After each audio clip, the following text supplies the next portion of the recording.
What if I told you there are places in the world where simply owning a Bible could land you in prison or worse? You might think that only happens in extreme dictatorships, right? Well, think again. Some of the countries on this list will shock you. In fact, the last one is so unexpected that you'll probably double-check to see if it's even real. Today, we're counting down 7 countries where the Bible is banned, and number 7 will leave you speechless. Let's get started. 1. North Korea. In North Korea, the Bible isn't just banned, it's treated like a weapon of mass destruction. Imagine living in a place where owning a simple book could get you and your entire family sentenced to a life of hard labor, or worse. The regime views Christianity as a direct threat because it offers something more powerful than fear, hope. The government demands absolute loyalty to its leader, Kim Jong-un, who is worshipped almost like a god.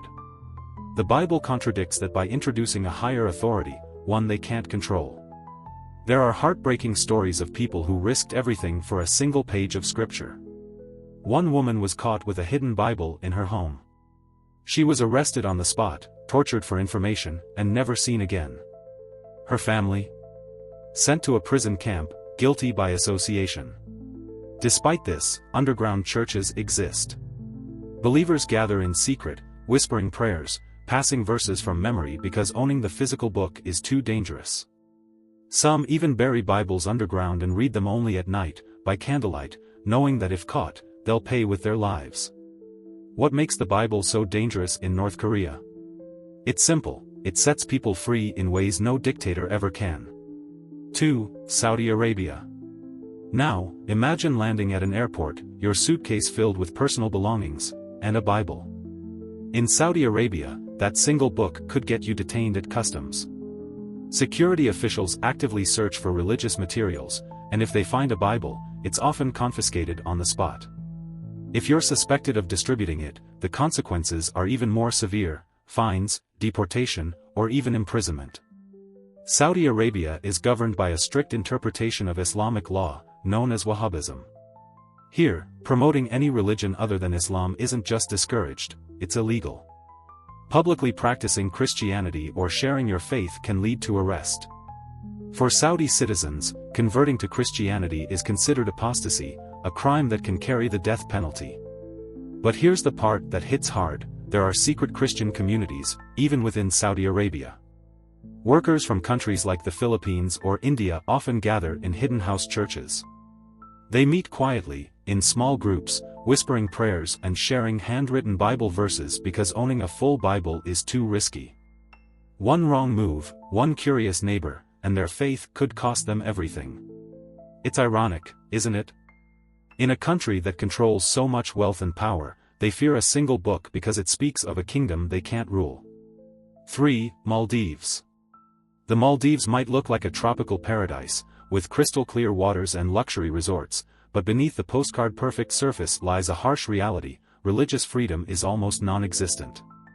Islam is the state religion, and practicing any other faith publicly is illegal. This includes owning or distributing the Bible. If you're a tourist, you might get away with bringing a personal Bible for private use, as long as you keep it hidden.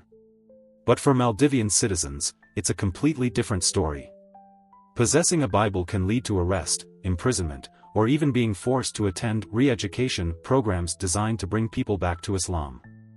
There's a chilling story of a Maldivian man who secretly converted to Christianity. When his faith was discovered, he was publicly shamed, arrested, and eventually disappeared, likely imprisoned without trial. His only crime? Owning a Bible and believing in its message. Christian Maldivians live in constant fear. They can't meet in churches because none exist. They gather in secret, often in small apartments, with windows covered and voices lowered, sharing Bible verses from memory because having a physical copy is too dangerous. It's striking, isn't it? In a place known for honeymoon getaways and luxury vacations, people are risking their lives just to read the words we often take for granted. 4. Somalia. In Somalia, owning a Bible isn't just illegal, it's a death sentence. This isn't an exaggeration. Somalia is one of the most dangerous places in the world to be a Christian. The country is dominated by extremist groups like Al-Shabaab, which enforces a brutal form of Islamic law. If you're caught with a Bible, there's no trial, no appeals, just execution. Imagine living in constant fear, knowing that even a whisper of suspicion could cost you your life. Christians in Somalia can't gather in public. There are no churches, no safe spaces.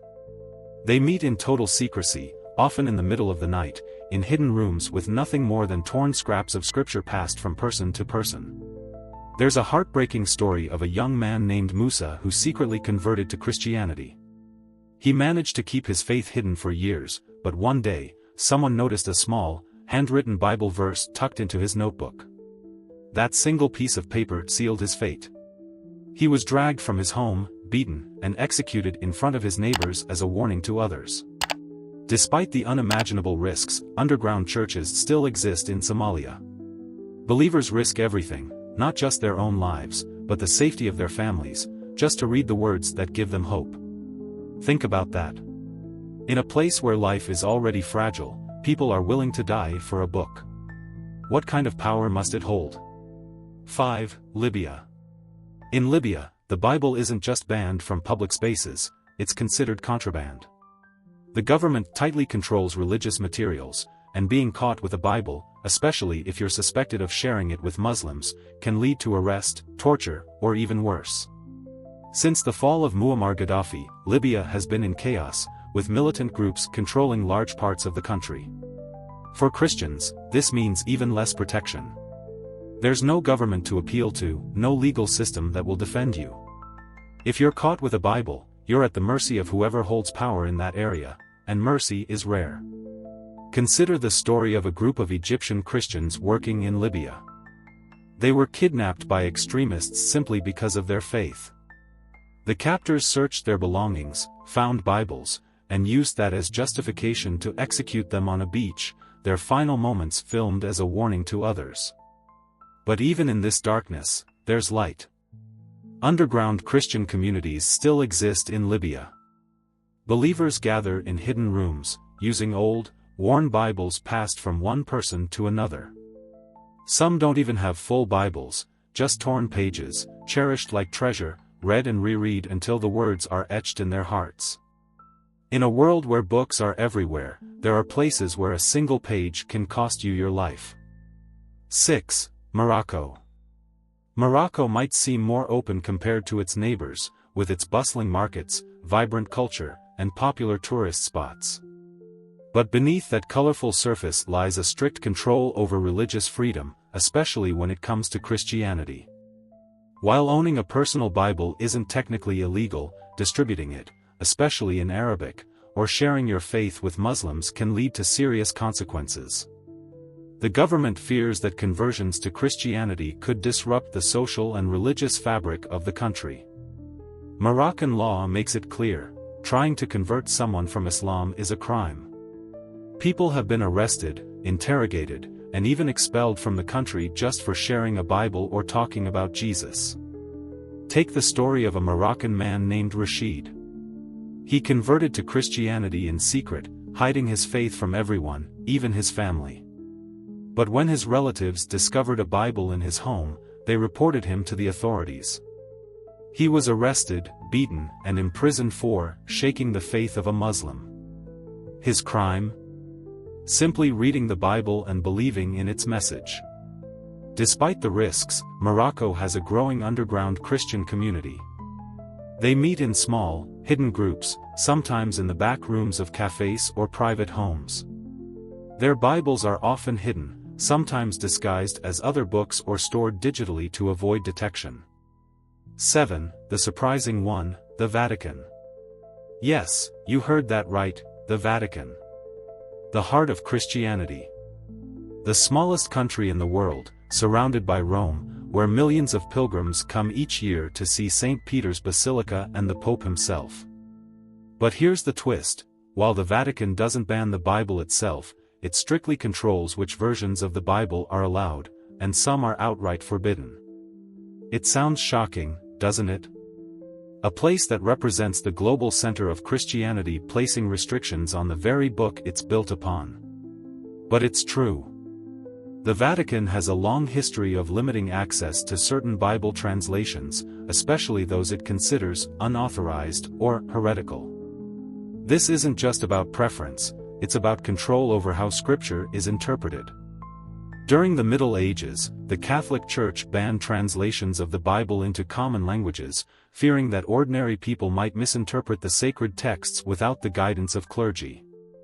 People like William Tyndale, who dared to translate the Bible into English, were hunted down and executed. His crime? Making the Bible accessible to everyone. Even today, certain modern translations are discouraged or banned from use in official Catholic settings. The Vatican's concern is that some versions might distort theological truths, challenging the authority of the Church.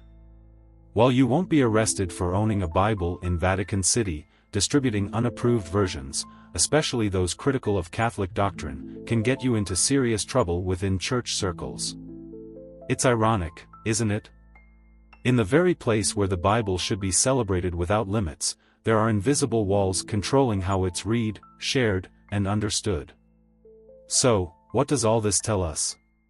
In North Korea, the Bible is banned because it threatens the power of a dictator. In Saudi Arabia, it's banned because it challenges religious control. In Somalia, it's banned because it represents hope in a land ruled by fear. And in the Vatican, it's restricted because even within faith, the fear of losing control can be stronger than the desire for truth. The Bible isn't just a book. It's a symbol of freedom, truth, and power, so much power that entire governments fear it. But here's the real question. If the Bible is so dangerous, so powerful, that people risk their lives just to read it, what are they afraid of? And maybe more importantly, if you have the freedom to read it any time you want, why aren't you? Which country surprised you the most? Let me know in the comments. And if this video made you think differently, don't forget to like, share, and subscribe. Because while some people risk their lives to read the Bible, you can do it freely, with just one click.